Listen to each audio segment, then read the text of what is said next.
तो ऐसा क्या था 90-95 में कि वो तो देखना आज का समाज नहीं पसंद करेगा। माले के पक्ष में, जबकि किसी भूमिहार को एक थप्पड़ मेरा बेटा मारा था सुधीर बाबू। जो गुंडा ये सब किया जादव का, फिर जवाब आया उनका, जो जादव का गुंडा ये सब किया। तो काफी कोशिश की गई लेकिन भूमिहार समुदाय के लोग नेता नहीं बन सके। अनुमंडल बहुत सारे बन रहे थे, दाऊदनगर भी अनुमंडल बना, लेकिन इसके लिए संघर्ष तो रामविलास सिंह ने किए। कोई संघर्ष नहीं था। देखिए, संघर्ष कहिएगा अगर एनडीए, महागठबंधन, जन सुराज, आपको बसपा, ये चतुष्कोणीय लड़ाई दिख रही है या सीधी टक्कर है या त्रिकोणीय लड़ाई ओबरा में दिख रही है? ये तो कोई विधायक सांसद से अधिक चर्चित है भाई।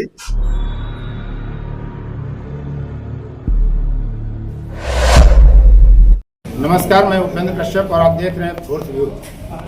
इस वीडियो में हम बात करेंगे ओबरा विधानसभा क्षेत्र की। दाऊदनगर प्रखंड के बाबू अमोना के सुधीर शर्मा जी मेरे साथ हैं और जन सुराज में प्रचार समिति के अध्यक्ष हैं। स्वाभाविक है कि पूरे बिहार में प्रचार भी करेंगे, लेकिन फिलहाल ओबरा विधानसभा में जन सुराज पार्टी के प्रत्याशी भी आज बन गए।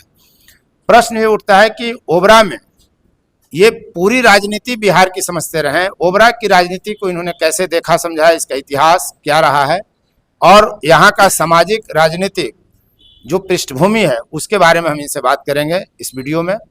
नमस्कार सुधीर जी। सवाल ये उठता है कि आपने एक वीडियो में कहा कि 1995 का दौर देखना नहीं चाहेगा ओबरा, 90-95 का दौर।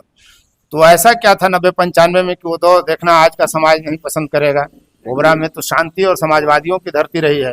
वही तो कारण, वही मैं विषय था। रामविलास बाबू समाजवादी नेता थे और यहाँ से 69, 72, 77 5 बार विधायक रहे, 3 बार मंत्री, 85, 90, 5 बार एमएलए रहे और 3 बार मंत्री भी रहे। दाऊदनगर अनुमंडल बनाने का श्रेय भी उन्हीं के खाते। बिल्कुल बिल्कुल, वो श्रेय उनके खाते में था।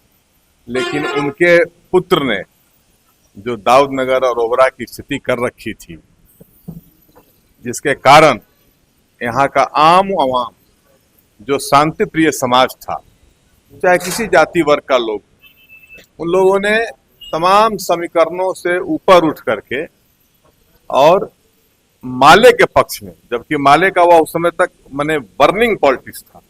सीपीआई-एमएल आईपीएफ से कैंडिडेट से राजाराम से, आईपीएफ नहीं थे, माले हो गए थे। सीपीआई-एमएल तब भूमिगत पार्टी थी, आईपीएफ से चुनाव लड़े थे, सीढ़ी छाप चुनाव। नहीं, माले था। 95 में माले थे, 90 तक आईपीएफ था, 85-90 में आईपीएफ था, 95 में माले हो गया था। तो तमाम वैसे लोग जो माले को नापसंद करते थे, उन लोगों ने समीकरणों को तोड़ते हुए माले को वोट किया। उसमें तो पूरा स्वर्ण समुदाय भी शामिल। वही मैं कह रहा हूँ, स्वर्ण समुदाय हो, वैश्य हो, कुर्मी समाज हो, कोरी समाज हो, दलित लोग, सारे लोगों ने समीकरणों को तोड़ा। रामविलास बाबू खस्सी कटवा रहे थे होली में, अपनी जीत का दावा कर रहे थे कि हम 20,000 से जीतेंगे, 25,000 से हारे थे। हाँ, उतना बड़ा गैप अभी तक ओबरा के इतिहास में नहीं रहा। 25,000 से हारे थे।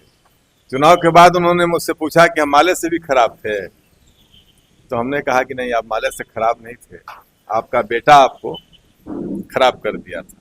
तो उन्होंने और पूछा, दूसरा लाइन मैं आपके माध्यम से कह रहा हूँ कि किसी भूमिहार को एक थप्पड़ मेरा बेटा मारा था सुधीर बाबू? हम कहा कि नहीं, भूमिहार को मारना जरूरी नहीं था, वो नहीं मारा था। सही बात है कि नहीं मारा था, लेकिन जो समाज के गरीब गुरबा को, वैश्य को, व्यापारी को, कोई शरीफ आदमी को, कहीं चंद्रवंशी को, कहीं किसी के साथ जो मारपीट किया, उसके कारण समाज के सभी वर्ग के लोगों में उसका आक्रोश हुआ और लोगों ने जातीय समीकरण नहीं देखा, जाति नहीं देखा, बल्कि इसके खिलाफ वोट किया। तो उन्होंने कहा कि जो गुंडा ये सब किया जादव का, फिर जवाब आया उनका, जो जादव का गुंडा ये सब किया वो सब मेरा चुनाव में विरोध किया। हमने कहा कि रामविलास बाबू, आपने मैसेज उस समय नहीं दिया कि जो गुंडा कर रहा है ये सब काम, उन गुंडों के हम साथ नहीं। लोग समझा कि सबके संरक्षक रामविलास उमेश सिंह है, तो उसी की प्रतिक्रिया में हुई। तो विषय क्या होता है कि समाज, देखिए, बाय नेचर शांति प्रिय होता है। समाज उदंडता, आक्रामकता को बर्दाश्त नहीं करता है, और उसमें फिर अगर उपेंद्र कश्यप के साथ मारपीट हो जाएगी, कृष्णकांत शर्मा के साथ मारपीट होगी, तो ये सब लोगों को बुरा लगेगा। फिर भाई तो बड़ा गलत है।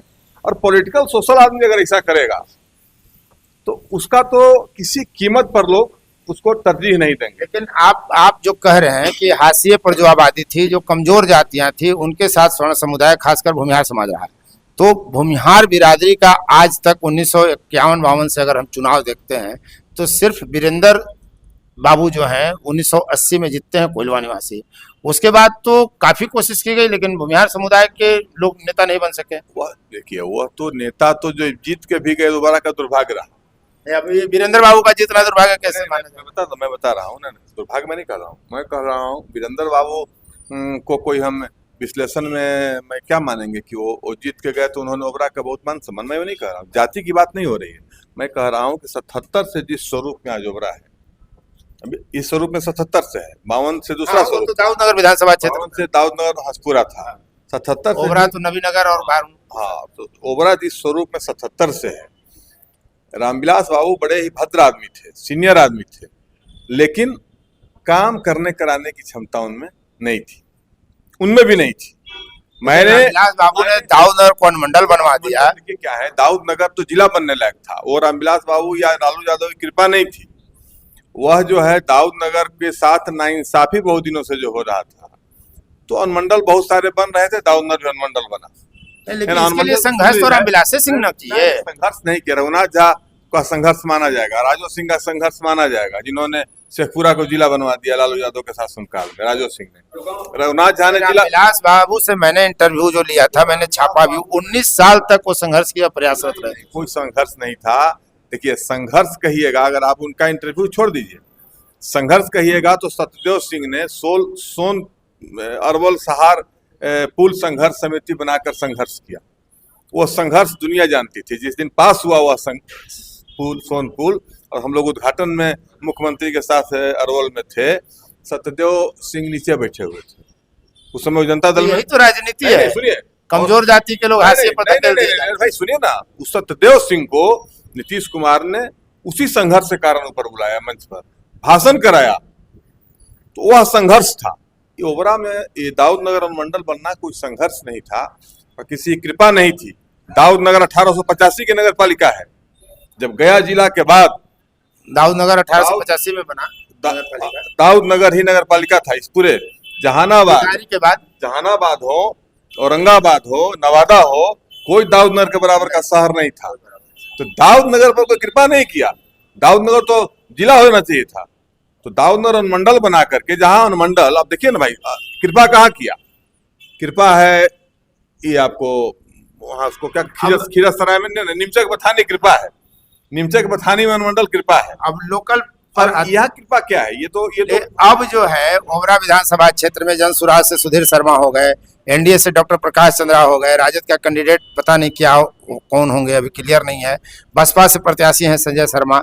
तो ये एनडीए, महागठबंधन, जनसुराज, आपको बसपा, ये चतुष्कोणीय लड़ाई दिख रही है या सीधी टक्कर है या त्रिकोणीय लड़ाई ओबरा में दिख रही है, क्या लग रहा है? देखिए, मैं सच कहूं तो यह लड़ाई तो सीधी ही होगी, और बाकी लड़ाई में सीधी लड़ाई किससे होगी? सीधी बता रहा हूं ना, सीधी लड़ाई राजद और जनसुराज में, और बाकी लोग उसमें अपना सेंध लगाने की कोशिश करेंगे। मैंने कह दिया है कि चतुष्कोणीय तो आपने बेकार का वो कोण जोड़ दिया, लेकिन त्रिकोणीय हम किसी को खारिज करने वाले कौन? ठीक है, लेकिन जो प्रकाश चंद्रा है, उस प्रकाश चंद्रा को अगर 25,000 वोट इस बार आ जाएगा तो हमारा आपका रिश्ता कोई एक दिन का नहीं है, और ना आगे रहे नहीं रहे, ऐसा भी नहीं आगे नहीं रहेगा। तो आप हमको बताइएगा कौन सा वोट मिलेगा? मतलब जनसुराज यहाँ से पक्का दावे के साथ है कि जीत रही है चुनाव। आखिर तो बताइए, हम लोग जैसे लोग नाम लिखाने के लिए लड़ने आए थोड़े, हम लोग जैसे लोग नाम लिखाने के लिए थोड़े लड़ने आए हैं। हम लोग जब चुनाव लड़ने आए हैं तो सोच के आए हैं कि जीतना है। इसलिए ये कोई अब नाम लिखाना और चर्चा में आने के लिए, तो कोई विधायक सांसद से अधिक चर्चित हम है भाई, हम चर्चा में आने के लिए थोड़े यहाँ आए हैं चुनाव लड़ने। चलिए, बहुत बहुत धन्यवाद। फोर्थ व्यूज, चौथा विचार, बाकी